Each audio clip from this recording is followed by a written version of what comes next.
Good morning, Cindy Sullivan, Animal Shelter. Good morning. I do have some reports for you.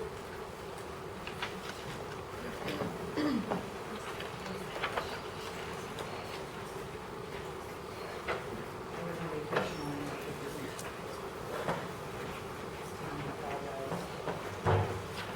Thank you.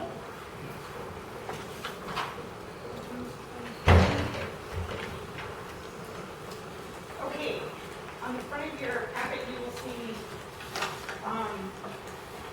some pretty exciting news. I gave at my last report that I was going to be attending the A102 community neighborhood watch meeting, and I did that, and I felt that it was a huge success. There was a lot of good information shared, a lot of questions asked, and hopefully answered.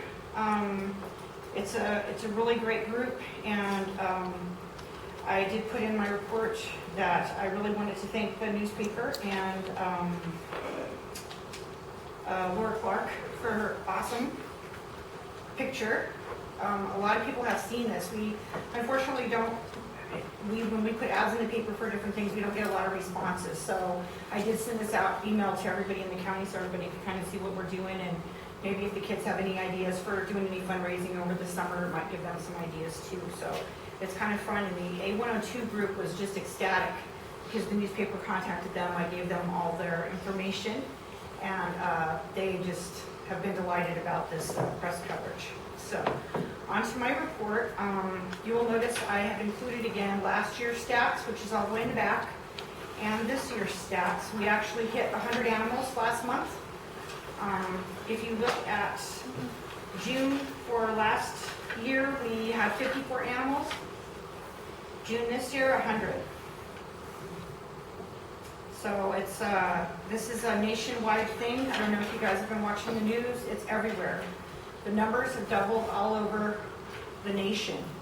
Albuquerque Animal Services reported that they had taken in, I believe it was over 10,000 animals this year already, which is more than they've taken in the last 6 years. And it's dogs that they're seeing. They said that they'd actually taken in less cats this year than they have in the last 6 years. We're seeing the opposite. Almost every animal that's coming in, a huge majority of them are either suffering from upper respiratory infection or parvo of the young ones. Our euthanasia rate was a little bit higher this month as opposed to last month because of that.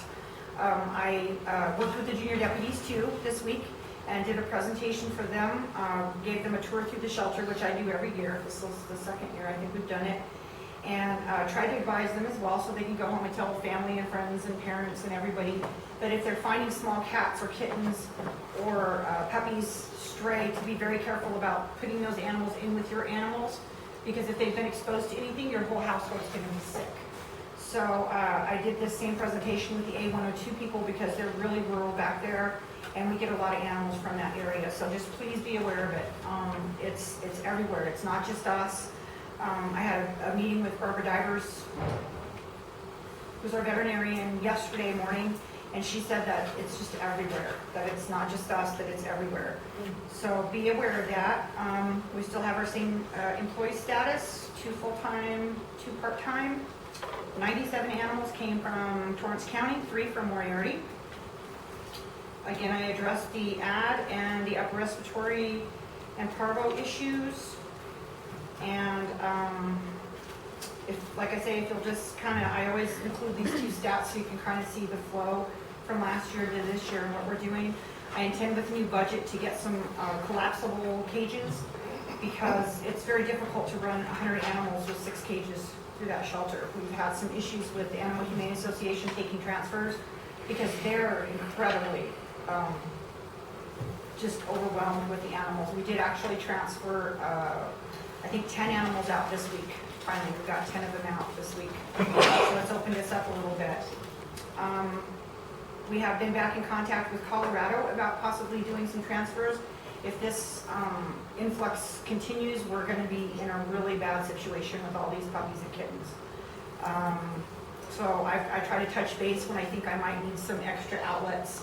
So I've talked to Santa Fe Shelter and I've talked to Colorado Shelters. And I'm gonna keep in touch with them and let them know if we get any big, huge influxes of litters and stuff that we might have enough to justify a huge transfer like that. So that's kind of where we're looking right now. Any questions? Sandy, what's, on your 2012, what's the difference between OT and stray? What is OT? Okay, that's, I explained that over at the very bottom, that little thing that says, please note at the bottom of it, and I left that on there. We changed our stats a few months ago to say the OT is owner turnovers. Those are pets that are being brought in directly by the public saying, my animal's 14 years old and needs to be euthanized, as opposed to stray ones that just come in that are unclaimed, that right now, if you look at the cats that we took in, we had 40 cats and 32 of those cats had to be euthanized. They were kittens mostly, all kittens, because of severe upper respiratory. Just they're coming in snotty nose, completely sealed eyes, just in really bad shape. So 32 of the strays that we did were the kittens, and we had a couple of parvo puppies that came in. So, and of course the other strays. That's how we were kind of. If we bunch them all up together, it looks like our euthanasia rate is through the roof. But if we're doing it as a public service for people, then, we're trying to kind of cut it out and see what we're, divide those two definitions so we can see actually what we're having euthanized in the shelter because of behavior or illness, as opposed to the public bringing them in that have been hit by car, that kind of thing. Okay? Yeah. Thank you very much. A great report. Thank you, Lori, for a great story. We appreciate it very much.